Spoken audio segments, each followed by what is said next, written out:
রিজু বাউরি 4 বছরের শ্রবণ প্রতিবন্ধকতাযুক্ত একটি শিশু। তার রং চেনার কোনো ধারণা ছিল না, সেই জন্য তার জন্য এই টিএলএমটি বানানো হয়েছে।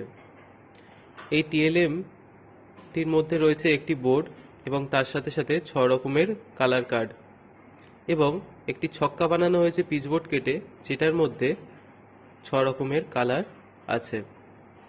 দেখুন, এই বোর্ডটির মধ্যে লাল, সবুজ, হলুদ, নীল, কমলা এবং কালো কালার আছে এবং এই ডাইসটিতে ওই কালারগুলো দেওয়া আছে। রিজু খেলার মাধ্যমে এবার এই কালারগুলির সম্বন্ধে ধারণা পাবে।